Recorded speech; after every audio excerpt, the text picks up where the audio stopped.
Alright, so today I am doing what every responsible photographer does, pushing film, which means more contrast, more grain and more opportunities to say, yes, I meant to do that. I'll be shooting Ilford PAN 400, Kodak T-Max 100 and trying some expired Ektachrome 100SW slide film. This film has been discontinued by Kodak in 2014 and therefore it is no longer in production and limited to existing expired stocks. Let's talk a little about Ilford PAN 400 film. This film is meant to be cheaper than the rest of the Ilford lineup and more world-friendly alternative to things like HP5. But trying to find this thing in the UK was a mission. I only spotted a couple of listings on eBay. One was over £8 a roll, another was a ridiculous 22. Ilford PAN 400 is now listed on Amazon UK. However, £38 for 36 shots means each frame costs more than your self-respect.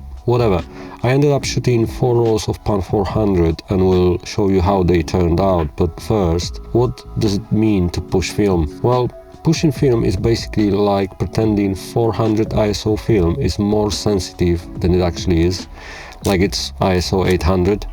That means you set your camera or light meter for ISO 800, even though the film itself hasn't changed. What you're really doing is you're underexposing it by a stop, and then you leave it in the chemicals for longer to compensate for the lack of light.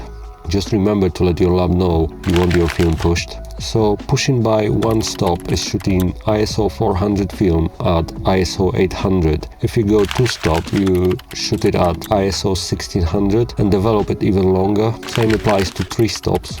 Expose it at ISO 3200, and if you are insane you can go even further and shoot it at ISO 6400 or beyond. The outcome? If you push by a stop, your photos will turn out brighter, so you're less likely to end up with dark, unusable shot, but there's a trade-off.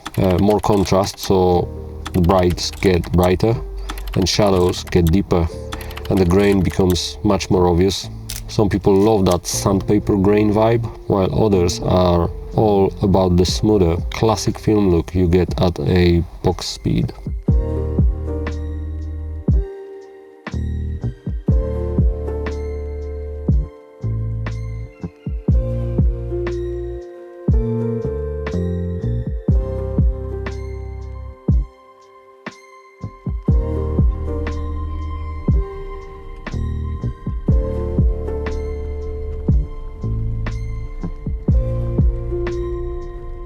I've been exploring Pag Island in Croatia for a couple of days. The landscape here barely feels terrestrial.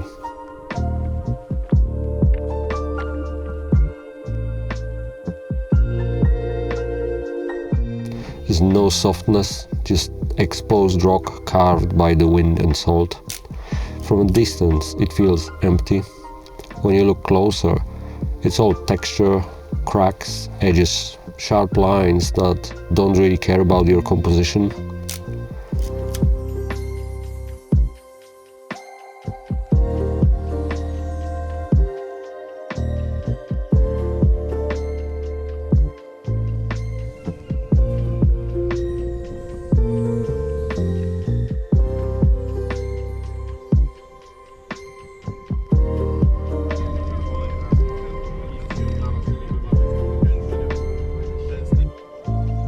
Then there is Pag town, tight streets, stone walls so close they block the sun. After the open landscape it feels compressed, light is slipping in from above, hard sun outside and shadows inside.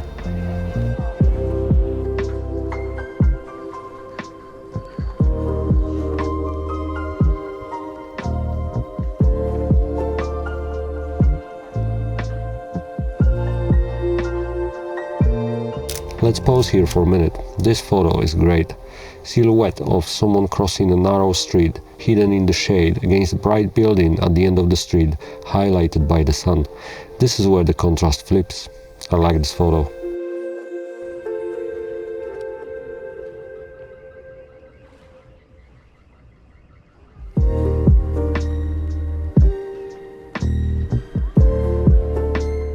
To balance things out, And on the complete opposite end of the emotional spectrum, there's Kodak T-Max 100. Clean, clinical, sharp enough to expose my lack of composition skills. This is the film you shoot when you want the negatives to judge you silently and you don't want the grain to get any credit. It's basically digital, but expensive. If PAN 400 is chaos, T-Max is control, or at least the illusion of it.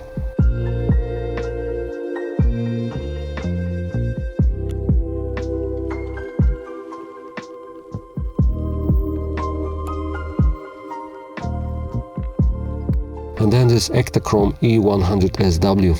It's a slide film and it's expired, because nothing says confidence like film that gives you exactly what you shot, including your mistakes, especially your mistakes. And this film does not negotiate. Much like Croatian Sun, there's zero room for error. And on top of that, this film is expired, which means if exposed correctly, I will get something. But slide film does not age very well, and therefore I expected some unhinged, bold colors.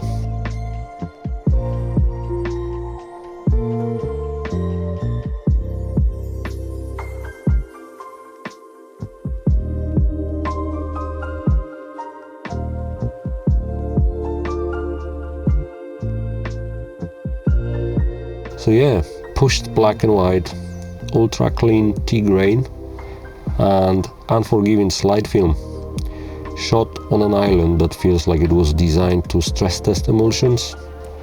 I hope you enjoyed this video. I was trying to record as much as I could while trying to have a bit of a vacation at the same time. Thanks for watching and see you shortly.